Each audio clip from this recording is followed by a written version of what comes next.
Po vyšetrení pacientky sme sa rozhodli pre výkon redukčnú myoplastiku. Aj po vymeraní sme sa jednoznačne dohodli, že bude to pre ňu riešenie, pretože už aj pred operáciou mala pacientka dlhodobo problémy s krčnou chrbticou a hrudnou chrbticou, bolesti v oblasti krčnej chrbtice, takže to zredukovanie hmotnosti a objemu tej žľazy bude určite pre ňu riešenie.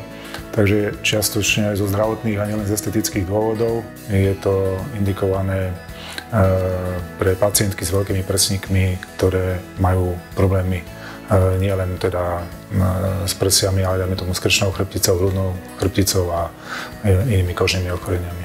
Nie je nejako limitovaná vekovo táto operácia.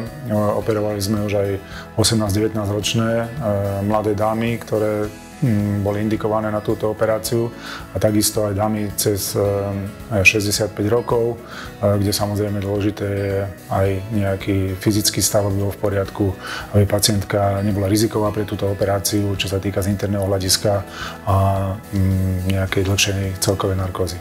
Ten pooperačný priebeh prebieha vo viacerých fázach. Dá sa povedať, že tých prvých 10 dní je takých najhorších pre tú pacientku. 5 týždňov po operácii sa nosí kompresné prádlo, ktoré určite pomáha tomu zdárnemu hojeniu a priebehu bez komplikácií.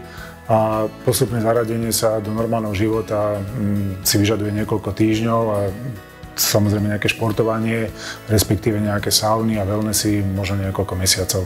Táto operácia aj u mladých žien sa vykonáva, aj ktoré ešte neboli tehotné. Neovplyvňuje dojčenie možno v niektorých prípadoch, ale minimálne, pretože ten komplex spojenia časti žľazy, ktorá nie je odstránená s tým dvorcom a bradavkou, zostáva zachovaný.